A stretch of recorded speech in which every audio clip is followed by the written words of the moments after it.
এই দুনিয়া কি আপন না পর? আরো জোরে বলেন, এই দুনিয়া কি আপন না পর? দুনিয়া কি আপন না পর? যেখানে দুনিয়াই পর, সেখানে দুনিয়ার কোন জিনিস আপনার আপন হবে? দুনিয়াটাই তো আপন না।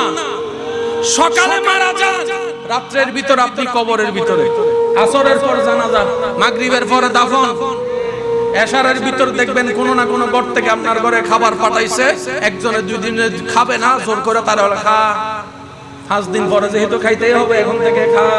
কথাটা কি বাস্তব বললাম? সেজন্য দুনিয়াতে দিল লাগাবেন না। দুনিয়া কাউকে আপন করে নেয় নেই, কাউকে আপন করে নিবে না। কিন্তু হ্যাঁ, দুনিয়া তাদেরকে আপন করতে চায় যারা দুনিয়ার স্রষ্টাকে আপন করে নেয়। সুবহানাল্লাহ। দুনিয়া তাদেরকে রাখতে চায় যারা আপন রবকে, দুনিয়ার রবকে দিলের মধ্যে স্থান দিয়েছে। দুনিয়া তাদেরকে সম্মান দেয় যারা রবের হুকুমকে সম্মান দিয়ে চলে। রবের মোহাব্বত নিয়ে যাদের অন্তর আলোকিত, দুনিয়া তাদেরকে তাজ বানায় রাখে, তাজ বানায় রাখে।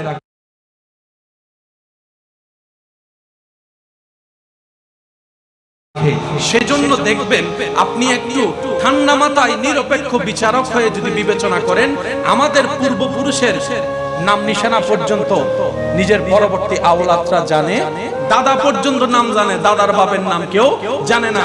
কিন্তু আল্লাহর ওলিদের নাম দেখবেন সবাই জানে, ওনাদের কোনো পরবর্তী বংশধর নাই। আমরা মনে করি বংশধর লাগবে নাম টিকানোর জন্য, ওলিদের বংশধর না থাকলেও আল্লাহ তাআলা ওনাদের নামকে, ইজ্জতকে মানুষের অন্তর অন্তরে বসাই দেন। বলেন সুবহানাল্লাহ। 10 জন সন্তান একজন মা বাবাকে রাখতে পারে না, কিন্তু ভালোবাসা আছে। কিন্তু আবার একজন মা বাবা 10 জন সন্তানকে নিজে না খেয়ে খাওয়ায়, লালন পালন করে। দুটোটাই ভালোবাসা, কিন্তু দুই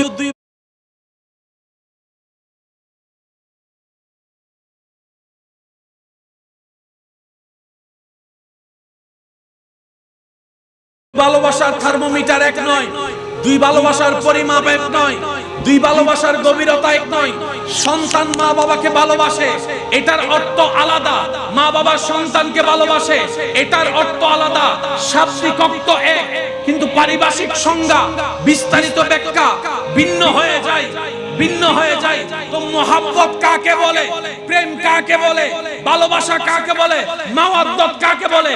যখন উলামায়ে কেরামের ছায়া তলে আল্লাহ এবং রাসূলের মোহাব্বত অন্তরে রেখে আপনি যখন গবেষণায় যাবেন, তখন আপনার অন্তরের চক্ষু খুলে যাবে, অন্তরের বুঝে চলে আসবে। মোহাব্বত হচ্ছে এমন জিনিস যেটা এক পর্যায়ে গিয়ে ঘৃণা হতে পারে। আজকের ভালোবাসা, কালকের আই হেট ইউ। আজকে বলে আমি তোমারে ছাড়া বাঁচবো, 6 মাস পরে বলে যে আই হেট ইউ, তুই ইন্দি যা। আজকের ভালোবাসা কালকে আর, আজকের প্রশংসা কালকে আর, আজকের প্রেম কালকে আর।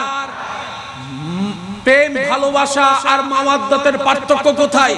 প্রেম ভালোবাসা এক সময় গিয়ে স্বার্থে আঘাত লাগলে ঘৃণার জন্ম দেয়, অপছন্দের জন্ম দেয়, দূরত্ব করে দেয়। মাওয়াদ্দাত আল্লাহ কোরআনে বলছেন, মাওয়াদ্দাত মানে এটা এমন একটা মোহাব্বতের সত্যতা যেটাতে শুধু ভালোবাসাই আছে, প্রেমে আছে, মরণ পর্যন্ত কখনো ঘৃণায় রূপান্তর হবে না, না, না। এটার মধ্যে শুধু মোহাব্বত আছে। এবার বলেন, মানুষ সবচাইতে বেশি ভালোবাসে দুনিয়াতে কি? আপনাদের এলাকায় যত মামলা আছে সবচাইতে বেশি মামলা কি নিয়ে? নিজের বাইয়ে বাইয়ে মামলা কি নিয়ে? বাস বুঝিল না। দুনিয়াবি নিয়মে মানুষ যা যা ভালোবাসে যদি গলায় গলায় চলে আসে, মাথায় মাথায় থেকে যায়, 40 বছরে অন্যায় করে জুলুম করে কামানো সম্পদ এক সিগনেচারে মানুষ দিয়ে দেয়। কারণ কি? যদি না দিই জান, বলেন না, জান, জায়গা দিলে জান বাঁচবে, জায়গা না দিলে জান বাঁচবে না। দুইটা যখন তর্ক লেগে যায়, সামনে চলে আসে, তখন মানুষ জায়গাকে দাম দেয় না, প্রাণকে গুরুত্ব দেয়। টাকাকে গুরুত্ব দেয় না, প্রাণকে গুরুত্ব দেয়। একটু আওয়াজ দিয়ে বলেন ঠিক কি না? জমিনকে গুরুত্ব দেয় না, প্রাণকে গুরুত্ব দেয়। ঘরবাড়িকে গুরুত্ব দেয় না, প্রাণকে গুরুত্ব দেয়। স্বর্ণকে গুরুত্ব দেয় না, প্রাণকে গুরুত্ব দেয়। যদিও তার অন্তরে জায়গার প্রতি ভালোবাসা ছিল, স্বর্ণের ভালোবাসা ছিল, জমিনের ভালোবাসা ছিল, বাড়ির ভালোবাসা ছিল, হীরার ভালোবাসা ছিল, গাড়ির ভালোবাসা ছিল, বস্তুর ভালোবাসা ছিল। কিন্তু জানের প্রশ্ন যখন চলে আসে, তখন প্রেম শেষ। জগতে বলে অভাব যখন ঘরে আসে ভালোবাসা জানালা দিয়ে পালায় চলে যায়, এটার নাম ভালোবাসা। আর মাওয়াদ্দাত কাকে বলে? মোহাব্বত ভালোবাসা বলে। তোমার যখন জানের প্রশ্ন আসবে, জমিন ছেড়ে দাও, জান বাঁচিয়ে ফেলো, জমিন ছেড়ে দাও, ঘর ছেড়ে দাও, প্রাণ রক্ষা করো। মাওয়াদ্দাত বলে এমন একটা সত্যতার গভীর মোহাব্বত, বলে যে জান চলে গেলে চলে যাক, তারপর নবী ছাড়া যাবে না। জান চলে যাক, তারপর আহলে বায়াত ছাড়া যাবে না। জান চলে গেলে চলে যাক, ঈমান ছাড়া যাবে না। বাংলাদেশের টেম্পারেচারের চাইতে মিডল ইস্টের টেম্পারেচার অনেক বেশি।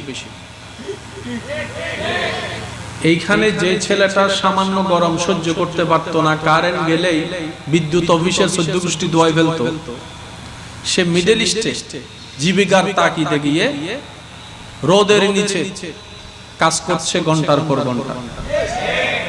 প্রথম খুব কঠিন ছিল, অনেকে না পারতে ওখান থেকে চলে আসে। তখন মুরব্বীর একটা কথা বলে, কষ্ট করে শুয়ে যাও, লেগে থাকো, অন্তত যেটা খরচ করে গেছো সেটা নিয়ে হলো আসো। এই টাকা তুলতে তুলতে আমার ভাই কখন যে গরমের সাথে অভ্যস্ত হয়ে গিয়েছে বুঝতে পারে না।